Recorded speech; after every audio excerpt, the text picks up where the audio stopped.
York and you get a Domino's pizza of all the different pizzas available here, but there's just something about it, man, when it's fresh. Isn't it good?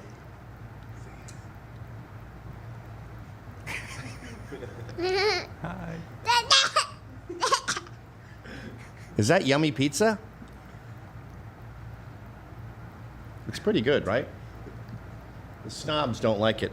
And it seems like Domino's has this flat stuff. It's like flat as cardboard. That tastes like prison food. But this, when you just get a small pepperoni pizza, now I feel like Bill de Blasio eating fries for COVID. It's irresistible. It's so sugary. It's like candy. Mm. Mm. No! Mm. Yeah!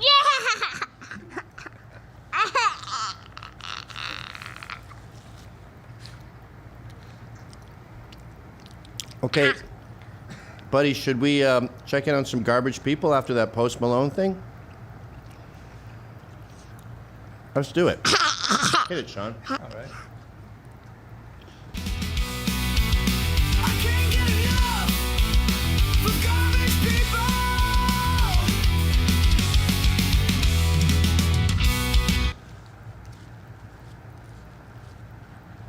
Sorry.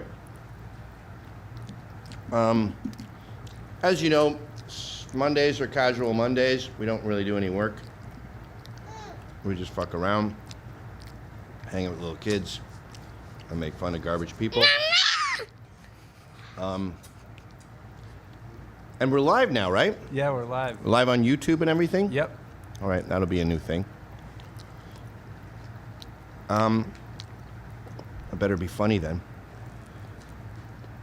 Yeah, your day room? What are you talking about? So let's, what the frig? Sorry about this, folks. I got a new computer. I've always been against iPads, and I finally got one. And now I don't know what the fuck I'm doing. Scott Baio, yeah, we discussed that last week. Google Docs, there we go.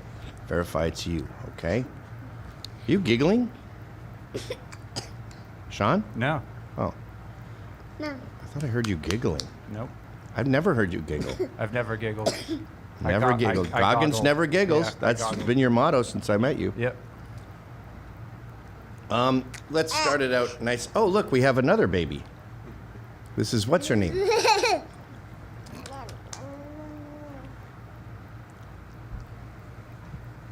Are you trying to feed her pizza? Oh, no, she's got her own pizza. Last time I saw her, she was much babier. That was Christmas, I guess. And I could hold her for hours and she didn't care. And then that day's gone. It just flashes, and now if I pick her up, she cries because I'm weird looking. It's so flitting, these moments where they don't care who carries them around. What'd you say? Talk in it.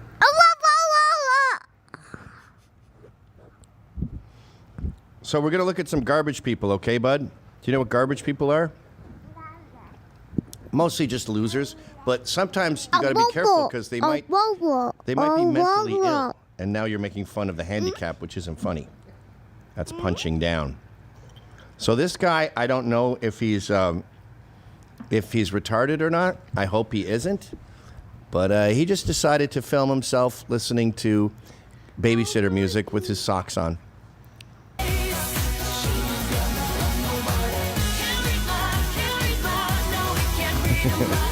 A little bit of the robot in there.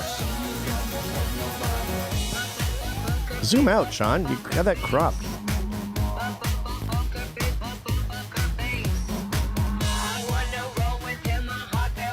Nice moves. You can tell this is someone who did the robot as a young man and is using it as sort of the backbone of his moves, but he also has his own moves.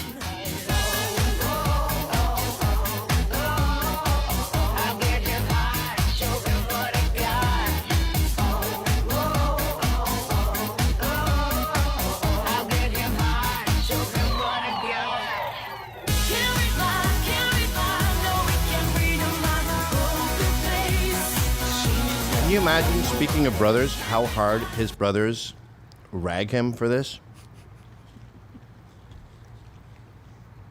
Speaking of brothers, what do you think? Do you think that guy is a mental patient? I didn't see him. I was in the back office.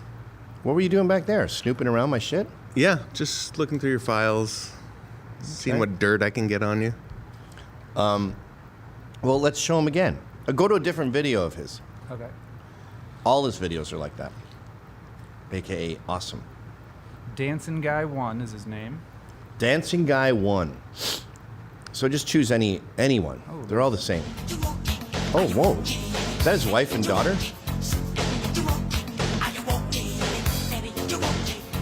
Oh, his wife's kind of attractive.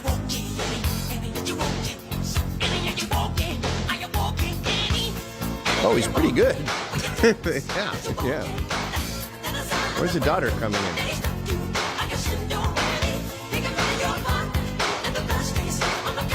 Uh-oh. The daughter has some work. Oh, that moonwalk is okay.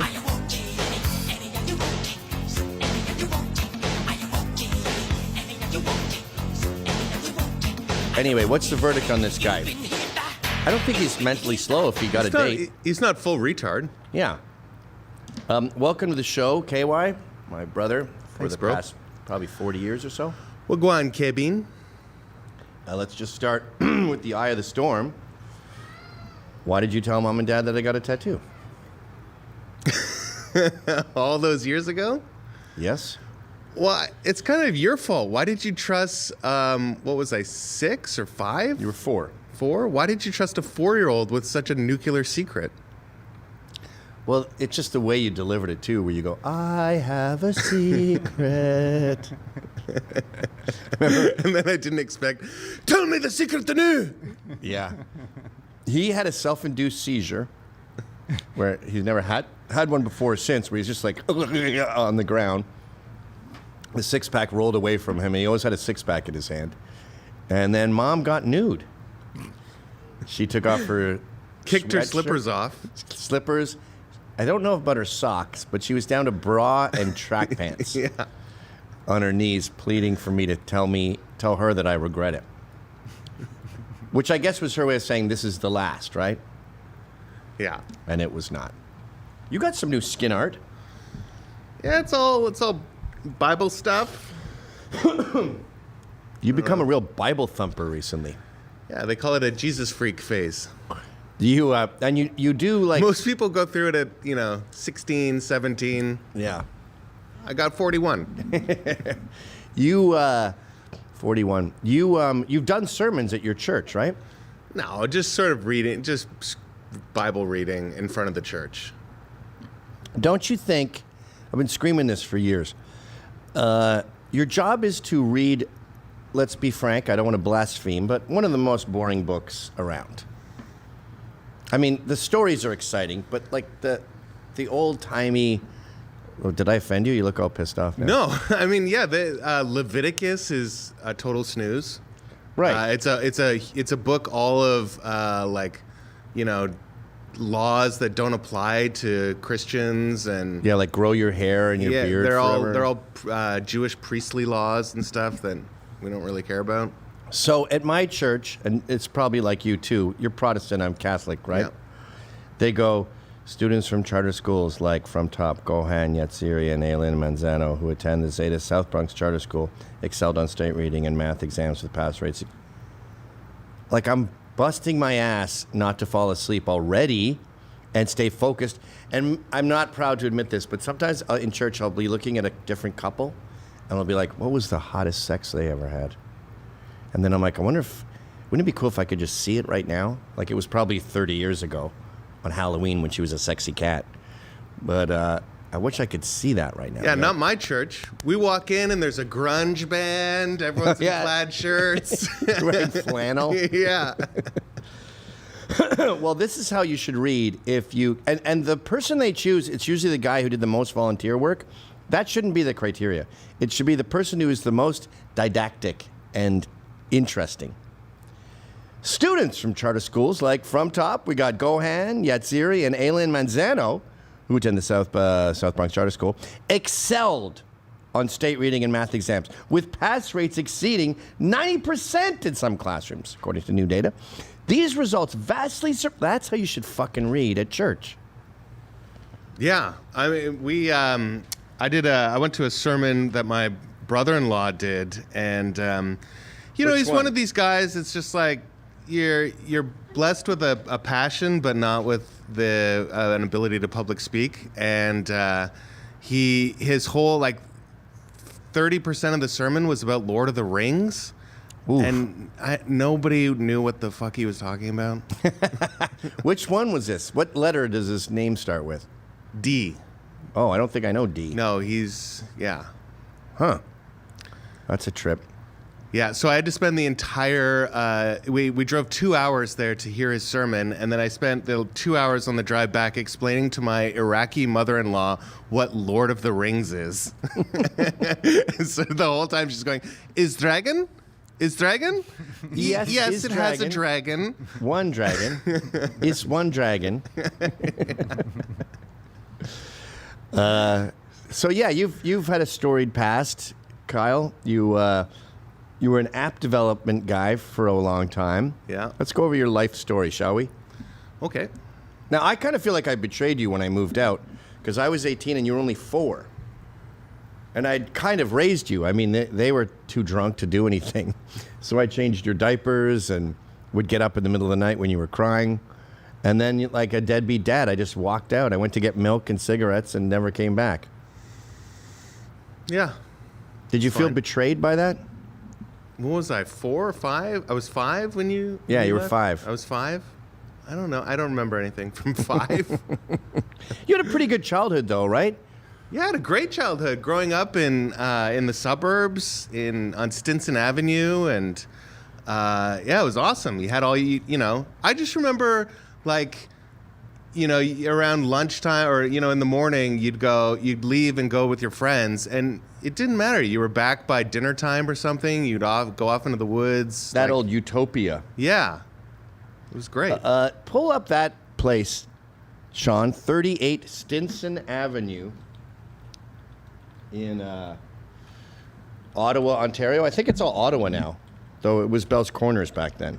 Yeah. I went there with Mom recently. What a fucking dump it is. It's like a cat mom owns it now, and she's got a chain link fence around the property with like bric-a-brac on the fence, like a stuffed animal and shit. And there's like wind chimes and all that lawn garbage that people have here in this Yeah. Garbage People segment. Well, and I've heard that the neighborhood is all Somali now too. Really? Yeah. Now, we didn't grow up poor. We were middle Or class. sorry, Eritrean. Yeah. We grew up middle class where... No, that's not That's it. not it? Okay. That might be our neighbors, though. All right. No. That doesn't even look like the street. Stinson. Stinson. 38 Stinson Avenue, that's Bell's 30. Corners, Okay. Nepean. Yeah, like our parents owned buildings. So I kind of grew up poor, but it's because our parents were paying off 3 mortgages. So we had tons of money. We just didn't have it. And then, yeah, there it is. And then, I move out and they cash in all their property and you grew up rich. Yeah, that's not it. That's not it? Are you sure? Yeah, it's not 38. What do you mean it's not 38? Well, I know where I grew up, and that's not it. Yes, it is. No, it's not. Yes, it is. Zoom in. That's it, Broham. No. Yes. Zoom out. Corner lot, that's the tree. I used to climb up in that tree, and I would just, as people were walking by, I go, fuck you. And then people would go, because I was an only child till you came along. I only really lived with you for 4 years. Do you believe me that that's the correct location? No, I don't think that's the house. Okay, go back. There's a map. There should be a map there, right? Like a Google map showing where it is. Yeah, 1 second. Yeah, let's zoom out to the map. I don't think those hedges were there. I'll make you a bet right now. There's the Reeds. It was the Reeds house he had before. Here, 1 God, you're so fucking slow. Click on the map icon. Map icon. Doesn't it have a little map picture Right down. among the pictures? There we go. Oh, did you just go fresh to there? No.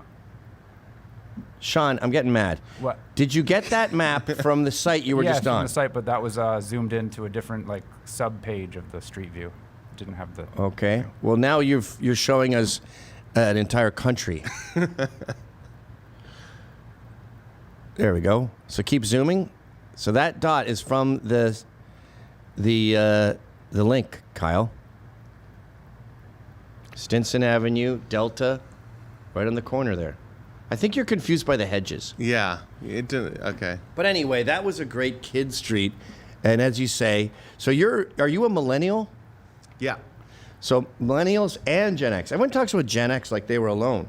Millennials also had the jump on your bike and disappear all day. And many North Americans still do to this day. But screens are a very recent plague.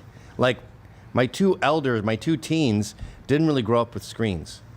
Yeah, well, and kids aren't getting driver's licenses, and they have, young men have the same accident rate as, the elderly because they're not going outside. They're at their computers all day.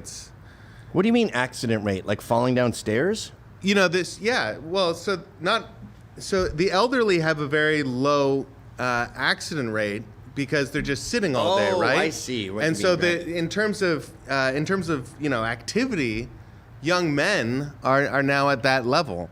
And so, the death by accidents and injury, whatever you call them, injuries, Misadventure. fatalities? yeah.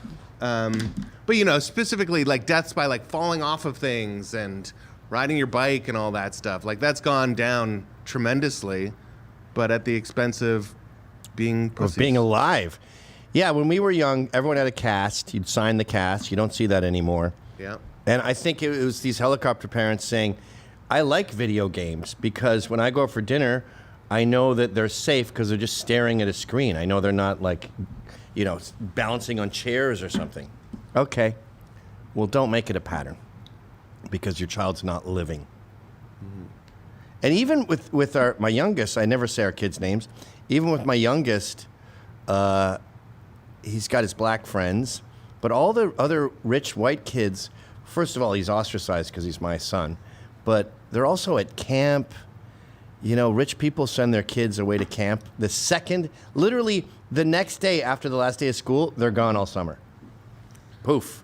Yeah. I want to send my son to the camp I went to where I nearly drowned. My tent caught on fire. A whole bunch of our tents caught on fire, so we all just had to sleep on the ground with no shelter. Really? We ran out of food, so the camp counselor went foraging and found some rhubarb for us to eat that turned out to be poison rhubarb. No fucking way. It was just on the brink of death every day. What was it called? Camp Opamecon. And they had, I remember they had the loser of the week for the camp counselors, and it was always something like, so-and-so, brought the kids out in a boat with a hole in it, and the kids nearly drowned. I don't know if all loser's the really word big for that. deals. What a fag. Yeah. You almost killed everyone, you fag. Speaking of camping, the story I've told maybe 700 times is you camping with our close friend Justin Trudeau. Yeah. Can you regale us with those yarns? Yeah. So we're going down a river system. Well, how do you know him? So I went to high school with his half brother Kyle, Who we had on the show. Yeah, great guy. Great guy. Great guy. And so I went on a camping trip with them, and so we're all 2x2 in canoes, except Justin. Justin's got his own canoe, and because he's the only one guy to a canoe, he has to take the majority of the supplies, right? Because he has the most room. Yeah, so he's got our food barrels in there, a lot of critical camping equipment, and so we're going down this river system. Wait, can I interrupt you? Yeah. Another thing people don't know about canoe trips is the maps are a fucking nightmare.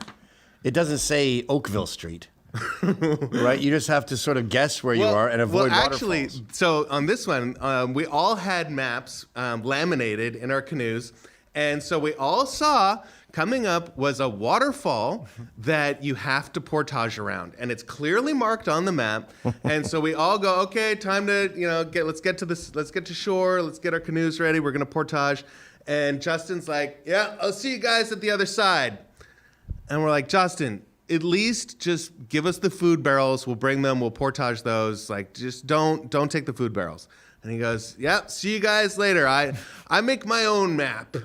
And so we portage, and lo and behold, when we get to the other side, he's standing there holding the rope attached to his canoe. He hasn't even taken the time to bring the canoe ashore and pour the water out. He's just holding a sunken canoe. It's upside down in the water. It's upside down, sunken in the water, and we're like, the food barrels are gone, right? And he's like, they float. It's fine. So we spend... They float away. We spend the whole day looking for our food barrels, gone. And this was day 2 of a week-long canoe trip in the middle of nowhere.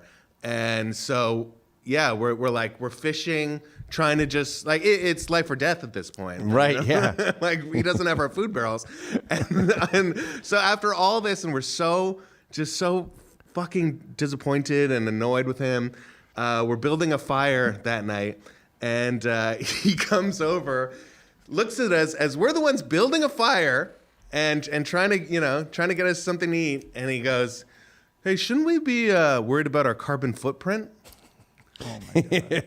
Meanwhile, you're totally engulfed in black flies and mosquitoes, and the smoke is like the only thing from stopping you from being eaten to death by bugs, too. Also, I think when he said carbon footprint, I think he means a literal footprint of carbon from the ash, like we're disturbing the camping zone. How old would he be during this? I don't know. So this was probably what?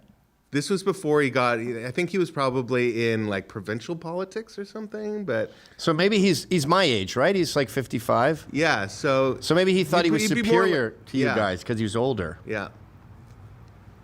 And he was wrong. So you're in app development, and then I remember there was some cunty bitch at one of your jobs, and it wasn't because you were my brother, or maybe it was, but she had it in for you from the very beginning. Yeah, there's always, the tech industry, especially in Toronto, and I've heard it's very similar in, obviously California and stuff like that. But there's always an HR person or a blue-haired chick who takes it upon herself to be the voice of woke at the company, and so it's I don't know.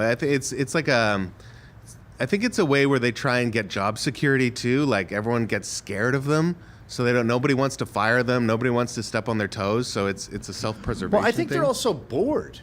It's and they don't really have anything else to offer. So Yeah. that's the way they kind of make themselves useful, is make them become a dictator and of sorts. And so there's one of those at every company, and that woman was. I told you to become gay, if you recall. Remember? Yeah. With Well, that black after I guy? got fired, I remember going through job applications and just testing out, on the diversity survey, just seeing if I just start clicking everything. I'm trans, gay, black man, just everything, just to see what would happen. And did it work? The only job I ever actually got called back from turned out to be a scam. Oh yeah. So you were blackballed in the industry for being my brother, Yeah. and they canceled your wedding too. The people. And I was unable to get. I think as far as I know, it's all still there. But every time I go to apply for a job, I go through the interview process, and I I'd get to that stage where it's like, now they're going to start doing some background research. And oftentimes companies would just completely ghost me, like never, not email me back or anything. And I would get through the interview process. And it was pretty clear to me that they were finding whatever was on Twitter and Facebook of like Antifa posting, that I'm a white supremacist. Or that you're a Proud Boy, or Yeah. that you were at that you were on Rebel News talking Yeah. about freedom of speech. Yeah, and I was working for a company that did artificial intelligence to predict the spread of infectious disease. And they sent the CEO of my company an email claiming that my racism will have an impact on the technology because I'm going to infect the computer program with racism, so disease will spread in Africa, and I'll be sitting there going, excellent. Yes. Meanwhile, I have heard of examples of such a thing, but it's always the left. It's always some liberal nurse saying she lets conservatives die, or some caretaker, saying this guy's MAGA, so we don't feed him and all this shit. It does exist, but it's never from our side. And the notion, like there was a Proud Boy fireman who got fired. And who the fuck has time for any of that? yeah, like For the in most their part, I don't world, have there's time a to be fire. racist. I There's don't black care. people like, help, help. And he's like, not on my watch, Negro. And you watch a little black kid die. Ah, that's it, boy. Roast them up like chocolate marshmallows. Go to 2-2. I thought this was funny. These guys have a comedy show, and just like that bitch got you fired, it's always some random chick at home on her couch. Like when our gig at Rutherford, New Jersey was canceled, that was some Antifa fatty who's like got a weird bone disease. I found out who she was, and I looked her up, and she's got some like spina bifida or something. She's like she does piercings, and she's really into like rescue cats. Obvious, I mean, they're all exactly the same, right? And I said to the chief of police in Rutherford, I go, you realize your boss is some random chick wearing black in New York who never left her couch. That's who tells you what shows can be in your town and who you have to cancel. She's in control.